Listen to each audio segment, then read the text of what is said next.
Let's welcome in some of our crew behind the Cover 3 podcast. We have Barrett Sallee, Tom Fornelli, and one Dennis Dodd in New Orleans there for the Final Four. Shout out to producer Mayron, who is labeling this the spring breakdown, teams that you guys are focused on. Dennis, we're going to start with you there in the Big Easy. You claim people are still sober. Tom and I don't really believe that. But you got to visit LSU. Give us a preview of this team right now. Yeah, I went and saw Brian Kelly on Tuesday and was really impressed. Hadn't seen LSU, hadn't seen Brian Kelly for a few years. He's absolutely wired in. The question I had, and a lot of people have about Brian Kelly, is great coach, accomplished, but fish out of water maybe at LSU. And can he get used to not only the culture in the SEC, but the culture at LSU is just different. I've seen more night games at Tiger Stadium than he has. And I told him that, and he kind of chuckled and said, yeah, I can't wait to be there. But it's more of a house cleaning, guys, right now. 42 new employees in the football building, 36 new faces on the football team. He's got this thing called SWAT. It's a platform for off-season conditioning and conduct. He can literally see on a wall in his office in real time where someone is. Did he show up for training? Was he late? Was he early? They add up points and they compete in pods, but that has less to do with what LSU can be. He talked Miles Brennan in off the ledge. Miles Brennan, 6-year quarterback, was in the transfer portal. Brian Kelly called him up and said, do you want to play for LSU? Absolutely. He wants one final chance after those two big injuries to be the starter at quarterback. They brought in Jaden Daniels from Arizona State. And I'm not going to say either one's going to light the house on fire, but it is competition. And what do they say? Iron sharpens iron. I don't know if we have iron between these two. But the overriding message I got was LSU has to rebuild itself. LSU always has talent. They always have players. It may not be reflected on the field, but a couple of years ago, 3 years ago, they did win the national championship.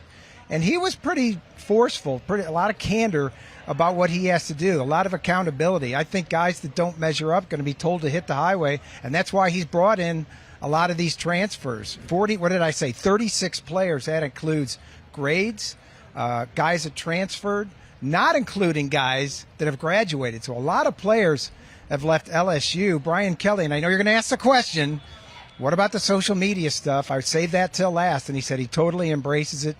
You can make fun of him if you want, but he says if you don't do it, these guys these days, recruits, players will look at you sideways and say, is he really buying in? That's the way he explained it. Well, Dennis, it's still weird, but the SEC team that I'm going to talk about is Auburn, and no one had an off season like Auburn. It was uniquely dramatic in a way that only Auburn can have, with Brian Harsin basically in limbo after year one for an entire week. So this is an interesting year because all of those voices that were in the ear of the Board of Trustees and the president and the athletic director, they're still there. So Brian Harsin has to win and win now. I'm just not sure that he's got the roster to do with it. I think when you look at what they need to do, they got a really interesting quarterback situation with TJ Finley, who started the last couple of games last year, was really banged up. But Zach Calzada's there. And so far through spring, Zach Calzada, the former A&M starter, has been limited with his shoulder injury. But he has the most experience out of that crew. But keep an eye on Robbie Ashford, an Oregon transfer, dual threat kid out of Hoover High School. He could put a push on this as well. So I think Auburn has a very interesting quarterback situation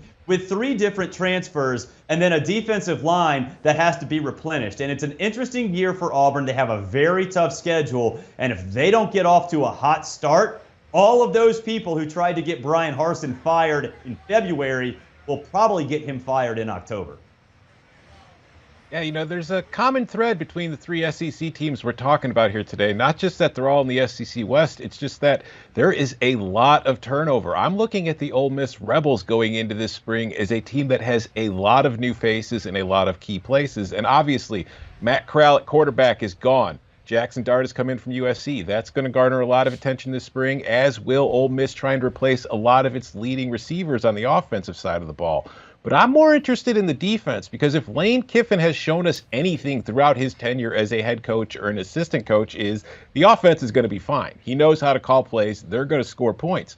But the difference between an Ole Miss team that is really fun to watch and goes like 8-4 and an Ole Miss team like the one we saw last season that can compete for 10, 11 wins, get to a New Year's Six game and maybe compete for an SEC West title, is how well it plays on defense. And DJ Durkin has left as defensive coordinator to go take over at Texas A&M.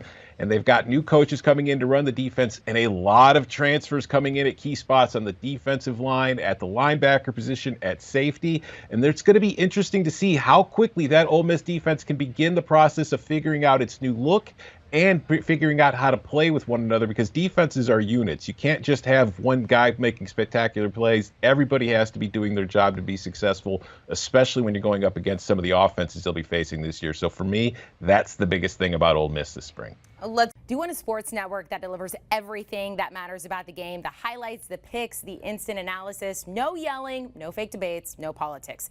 Hit the subscribe button and never miss a moment.